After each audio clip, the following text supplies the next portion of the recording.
இன்னைக்கு டேஸ்டியான ஒரு வெரைட்டி ரைஸ் பண்ண போறேன். ரொம்பவே சிம்பிளா ஈஸியாவே பண்ணலாம். இந்த சுவையான அரிசி பருப்பு சாதம் எப்படி செய்யறதுன்னு இந்த வீடியோல பார்க்கலாம். நான் இன்னைக்கு 1 கப் அரிசி எடுத்திருக்கேன். நீங்க டெய்லி சாதம் வைக்கிற அரிசி எடுத்துக்கோங்க.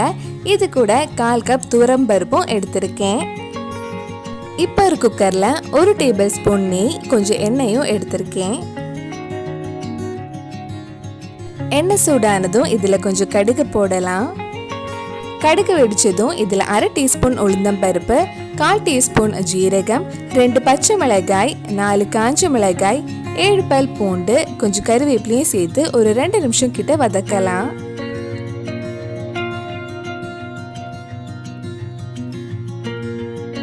ரெண்டு நிமிஷம் வதக்குனதுக்கு அப்புறம் இதுல மெல்லிசா கட் பண்ண 8 சின்ன வெங்காயம் சேர்த்து வதக்க போறேன்.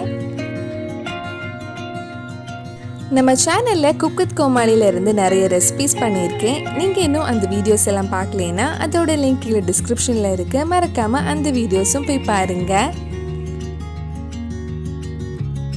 வெங்காயம் வதங்கினதுக்கு அப்புறம் இதுல ஒரு தக்காளியும் சேர்த்து வதக்கலாம்.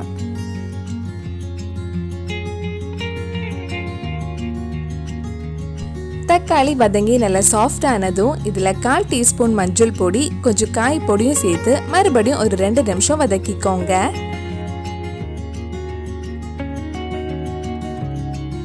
நான் இன்னைக்கு 1 கப் சாதம், 1/4 கப் துவரம் பருப்புக்கு 3 கப் தண்ணி எடுத்திருக்கேன். இந்த அரிசி பருப்பு சாதத்துக்கு சாதம் கொஞ்சம் குழஞ்சிருந்தா தான் டேஸ்ட் நல்லா இருக்கும். உங்களுக்கு ரொம்ப குழைய வேண்டாம்னா அதுக்கு ஏற்ற மாதிரி தண்ணி எடுத்துக்கோங்க.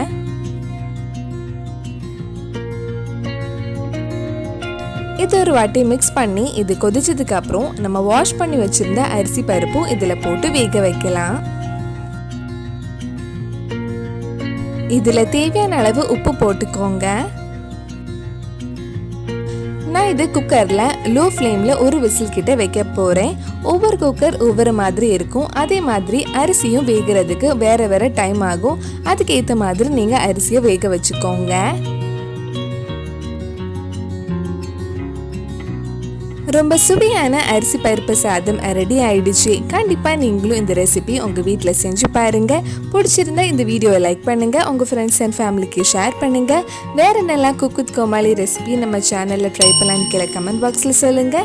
நீங்க இன்னும் என்னோட சேனலை சப்ஸ்கிரைப் பண்ணலைன்னா மறக்காம சேனலையும் சப்ஸ்கிரைப் பண்ணுங்க. கூடவே அந்த பெல் ஐக்கனையும் பிரஸ் பண்ணா நான் புது வீடியோ போட்ட உடனே உங்க போனுக்கு நோட்டிஃபிகேஷன் வந்துடும்.